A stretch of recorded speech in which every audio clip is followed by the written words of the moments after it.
Good evening, good evening. Great to see you. There's something wrong with this picture. Agents are supposed to be assholes. You know, I don't know what happened here, but Ron is anything but a great friend, a great writer himself, I might say. Talk about indefatigable attorney and agent to have on your side, and very effective at getting good deals for people like me, and he and Joanne have been wonderful friends for a long time, and so good to spend some time with them this evening. People write books for various reasons. I write books so I can get to visit the great bookstores of this country, and we are in, if not the best, one of the very, very best, and it's thanks to Mitchell Kaplan.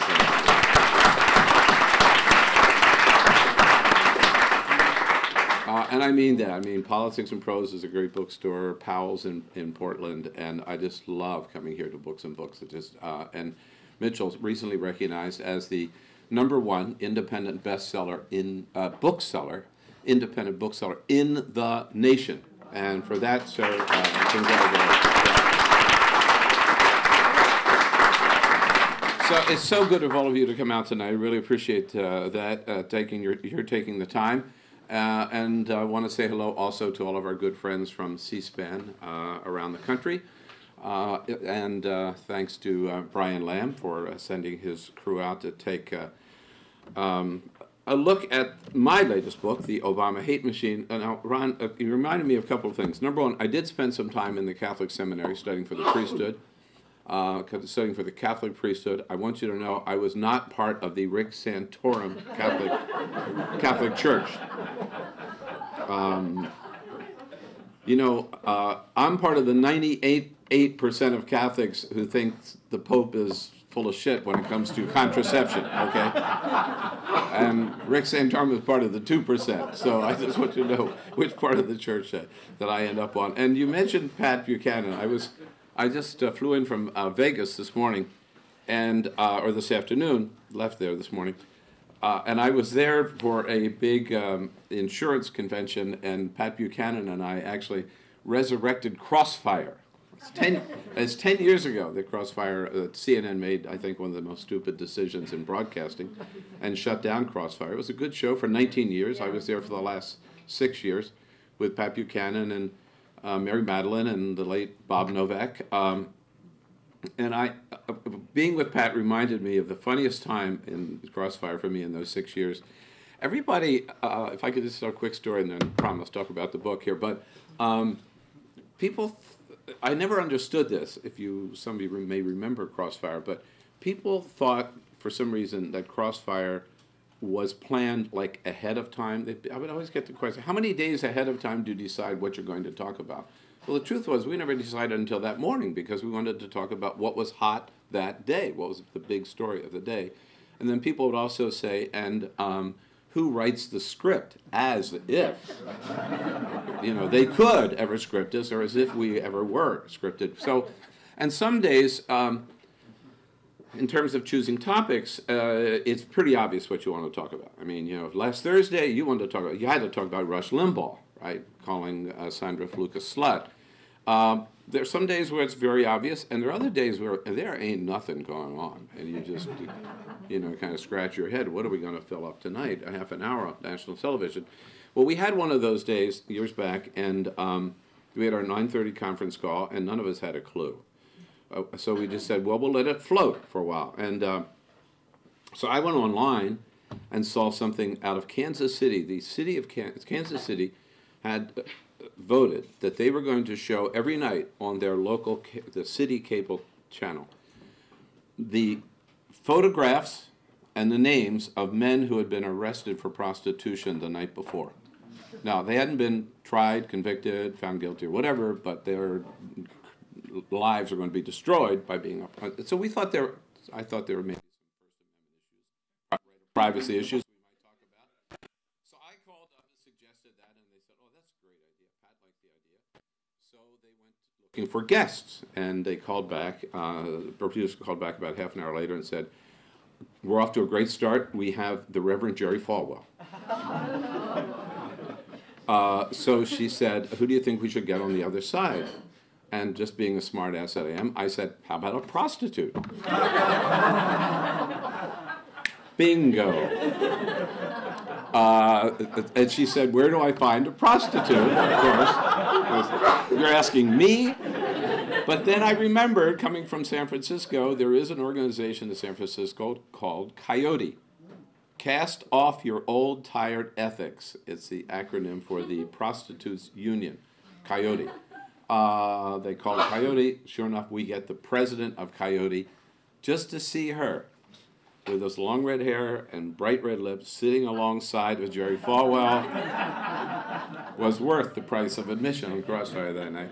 So that night, Pat went first, and we always had a rule. We had one question and then 2 follow-ups. And then the other person took over. And so Pat says his first question is, so do I understand it correct? Are you a prostitute? And she said, well, I'm not going to admit that I break the law, but I'm also not going to lie on national television. And I thought, that's a pretty smart answer. Pat says, well, have you always been a prostitute? And she said, no, I wasn't always a prostitute. Well, what were you before you became a prostitute? And she said, I was a Los Angeles police officer. Now, count. Pat's got his first question and his 2 follow-ups. So it's my turn, but I knew Pat was on a roll. There was no stopping him. I just looked at him, and I didn't even try. And so Pat has to ask the next question. What made you change jobs? And she said, I thought I needed a more noble profession.